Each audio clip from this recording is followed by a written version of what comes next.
Hello guys! Welcome to our YouTube channel. This is Aleha! and me, Mimi M. For today's video guys, gagawa kami ng story because yung isang video namin is first time na nag 1K views! Thank you so much po sa lahat po na tumatangkilik na aming view, ng aming anong tawag dito, videos or short videos. Thank you so much po. Ikikwento lang po namin kung ano po yung naging experience namin mag-ina about journey ni Aleha na nagkaroon siya ng cellular tumor or tinatawag na craniopharyngioma with hydrocephalus. Yan. So guys, ayan, nasa ano naman po namin yun, nasa unang part 1 ng aming video. Kung mapapansin nyo po, meron po kami video dyan ng part 1 na story niya, kung anong nangyari sa kanya. Pero mas minainam na rin po namin ngayon na ikwento. Ayan, para po personal nyo po kami makikita. Total, wala naman po kami ginagawang magmami, nagbabanding-banding lang kami talaga for TikTok, at saka, gusto lang din namin ma-share at saka maging aware, makatulong din kung sino yung hindi alam na, oh, may gantong sintomas na pala, tapos parang wala lang, ganyan. So guys, ayan, una namin ikikwento ang first journey ni Aleha sa kanyang warrior, pakikipaglaban sa kanyang sakit na cellular tumor. Yan. So, na-diagnose po siya. Una po siyang na-diagnose last September, no? September. UTI. Oo, UTI una. UTI sinabi ng doktor ng una. And then, after nun, 1 week siya naggamutan, then nawala yung pagbubomit niya. Ito nga po pala yung mga symptoms, mga madam. Nung unang symptoms niya is vomit ng vomit. Walang tigil yung pagbubomit niya. Tapos, kakain siya konti, bubomit na naman siya. And then, after nun, hindi naman siya nilalagnat. Pero talagang yung vomit niya sobra na. At saka matulin mag-loss weight, mga sisi, mga mamshi. Ayan ha, aware po kayo sa matulin na loss weight niya. Before, ang kilo po ni Aleha is 28 kilos. Nung taon na nagbobomit siya, mga siguro a month lang, bumaba kagad. And then, bago siya ma-admit, mga nasa 15 kilos to 16 kilos lang po siya. Imagine na, from 28 to 16 kilos. Oh, ang laki po ng binaksak ng weight niya. Pero thanks God, nalagpasan niya po yun. And then, ito na nga po ang sasabihin ko sa inyo, yung mga symptoms. Symptoms, vomit, nahihilo, mataas ang vertigo.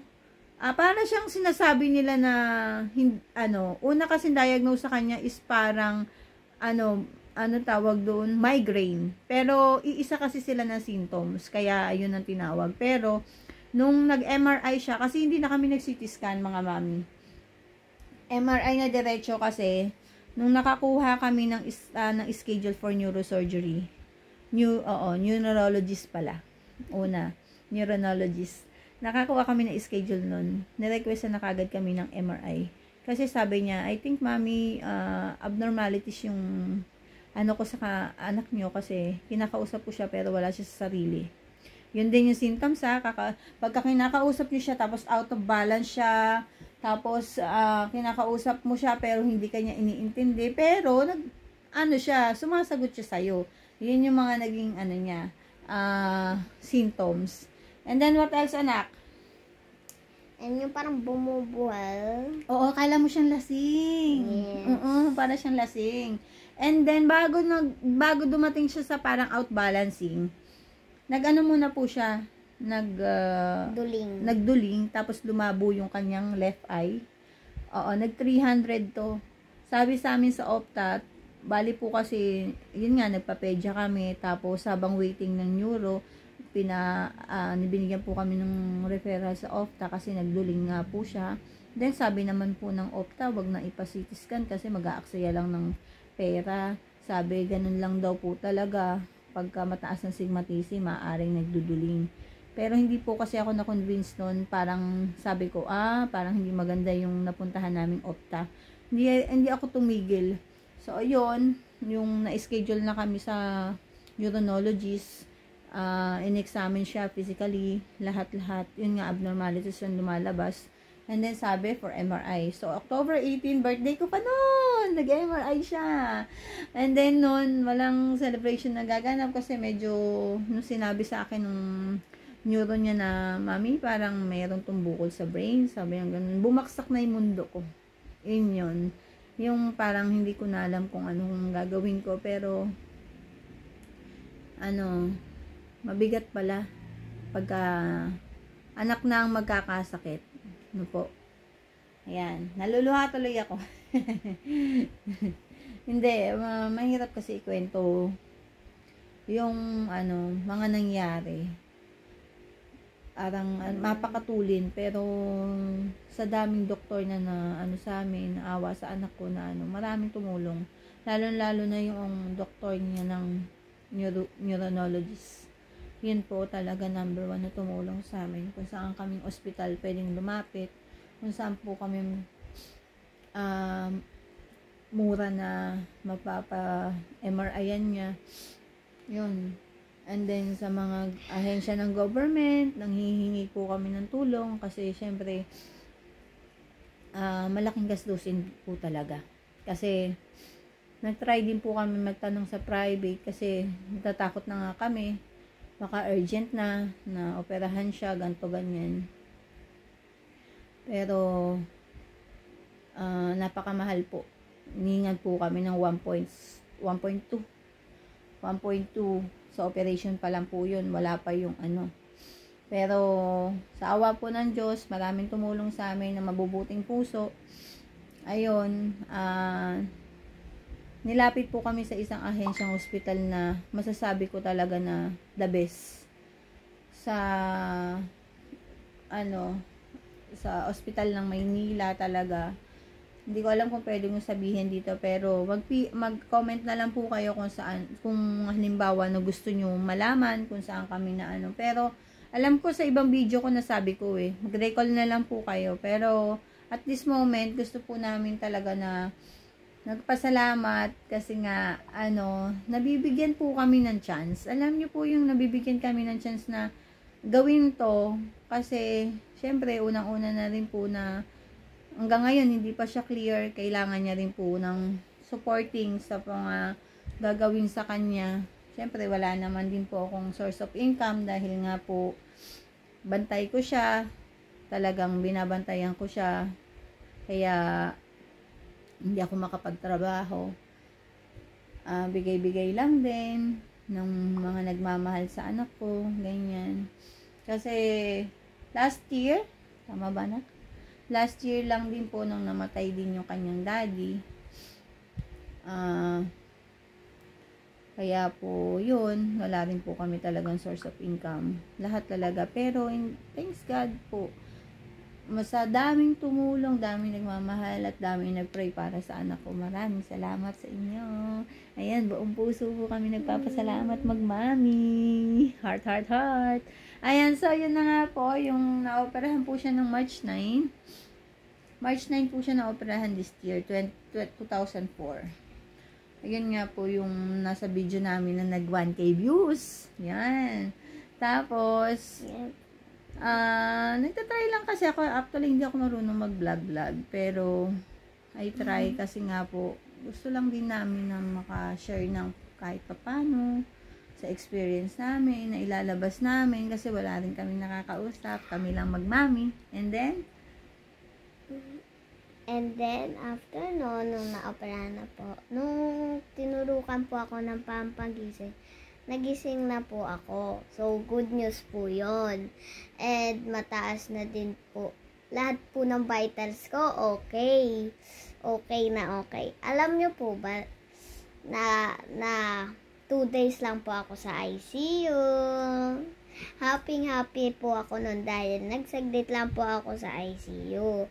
And after, nagpunta na po kami ng PhilHealth ward. So, 1 week kami nandoon, nagpapahinga-hinga lang, nanonood, kain-kain lang. And then, after 1 week, nag-visit So, nag-visit yung doktor ko noon. And then, sabi, pwede na daw kaming umuwi. So, ang bilis lang noon. And then, tuwang-tuwa po. Nung pagkalabas ko daw po ng operating room, pumalakpak daw po yung doktor sa akin. Tapos Kasi po, hindi ka na dinala sa recovery room. opo, Mm. hindi na po ako dinala doon. Diretso na po. Tapos, yun, napunta po ang ICU. 2 days lang po. Yun, Para 1 for week. monitoring sa urine. Kasi, ang Opo. sabi sa kanya ng doktor, Mami, niready na rin po namin yung ICU para kay Aleha. Kasi po, just in case na babaksak lahat ng pressure ng tubig after ng operation, kailangan nakamonitor. Kaya po, ang ginawa po ni Aleha noon sa ICU is monitoring lang po ng urine. Kung ano po yung sukat ng iniihi niya, yun din po yung iniinom. Kailangan iinumin para hindi siya ma-dehydrate. So, parang nag-water therapy ako po nun. Tubig or juice, ganun po. Ganun lang yung iniinom niya. So, iyon, after nun, nalipat na tayo sa ward, di ba? Yes. Ang bilis lang po. Mabilis lang yun, mga moms. So, basta dasal lang, tsaka tiwala kay Lord lahat. Di ba? Walang imposible. Yung pag-share namin na to mga mami, for all, na hindi porket nagasakit ka, panghinaan ka ng loob. Di ba, anak? Yes. Yung anak ko ang nagbibigay ng anong tawag doon, anak? Lakas ng loob. Oo, siya yung nagbibigay ng lakas ng loob sa akin. Na, Mama, wag kang iiyak kasi si Lord na ang bahala. Sabi niya gano'n. And then, panatag ako noon. Kahit di ako panatag na pero talagang yung faith niya. Yung faith kay God, wag lang mawawala. Answer prayer talaga. Dinadasal mo pa lang, maya-maya may sagot na ang Panginoon. Napakabuti niya. Hindi niya tayo bibigyan ng problema ng hindi natin kakayanin. Kahit na yung before na operation niya, medyo struggle kami. Medyo parang ko kasi 3 days siyang fasting. 3 days siyang nag-fasting. Tapos, di matuloy-tuloy yung operation. And then, nag-pray lang kami. Di ba, anak, no? Nag-pray lang kami kung anong kalooban mo, Ama. Ayun na sinabi namin. Na kung anong araw, anong oras, ikaw po ang manguna. Yon. Hindi kasi gusto ng doktor, isisingit siya ng ganito, isisingit ng ganyan, isisingit lang. Walang preparation. So, ang sabi ko kay Dok, ako mas mabuti, mas okay na schedule nyo na lang po ng maayos yung anak ko. Actually, ganyan naman po talaga sa public. Pero, kami naman, naunawaan po namin yun.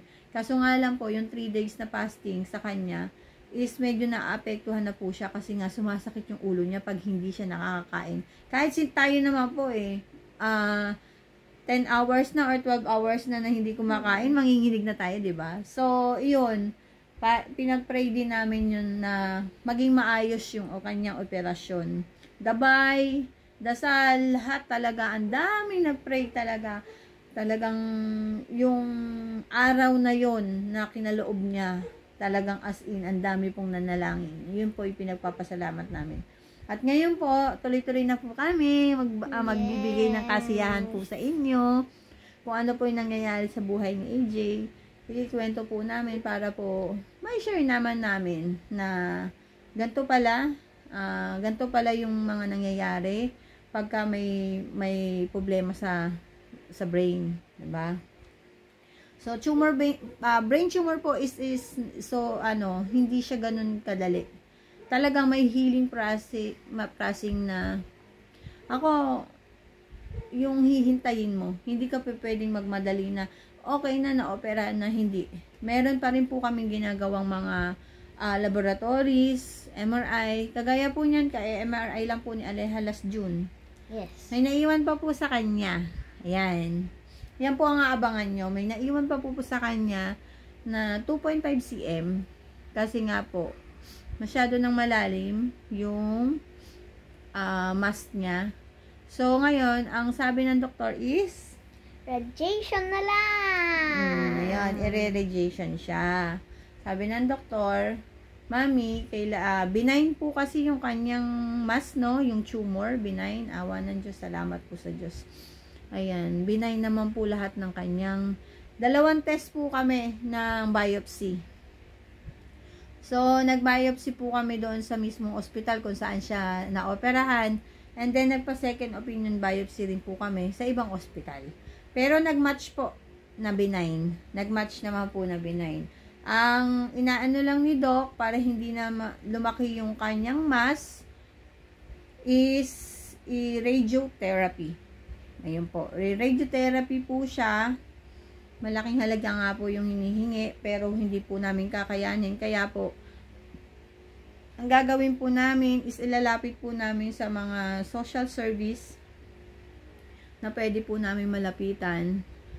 Ang pinoproblema lang po namin sa ngayon, yung sa finances na pang-araw-araw, pangkain again, ng busuan ko.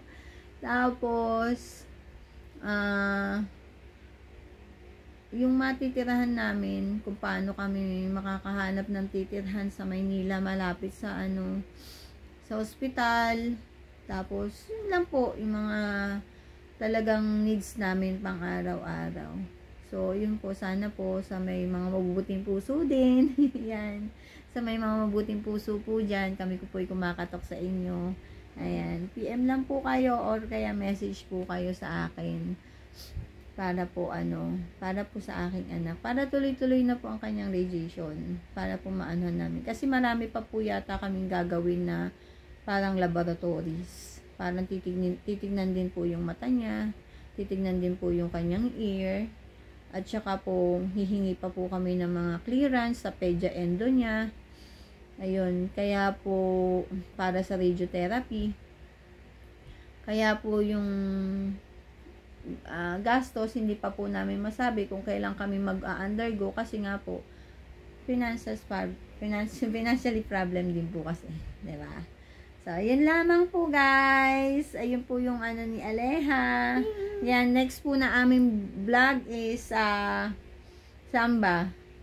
Sana meron na kaming maging masolusyon na madala ko po siya ulit sa ospital para po matignan po siya ng radio onco, kung tawagin nila. Doktor po yun ng mga nag-radiotherapy. Pero thanks God po, hindi naman cancerous. Baga parang kailangan lang nilang irradiation para po tuluyan mawala na yung mass. Kasi once daw po napapasok yung tubig doon, lumalaki daw po kasi yung mass dahil sa tubig. So, para po ma-block na, kailangan po ng radiotherapy. Yan po. Ikaw na magsabi, anak, sa kanila. Mag-invite ka sa kanila ng panood sa atin. So, manood na po kayo sa vlogs namin para malaman nyo po ang lahat ng story namin. At salamat po sa 1K views ng video mama ko. Thank you po. Love, love, love. Sana po tuloy-tuloy po ang pag-aano nyo. Subscribe nyo naman po kami mga mi. Para po, big help na rin po sa amin yon. Total, nagsisimula pa lang naman po kami. Hindi naman po lahat ng bagay is mararating kagad. Ayun.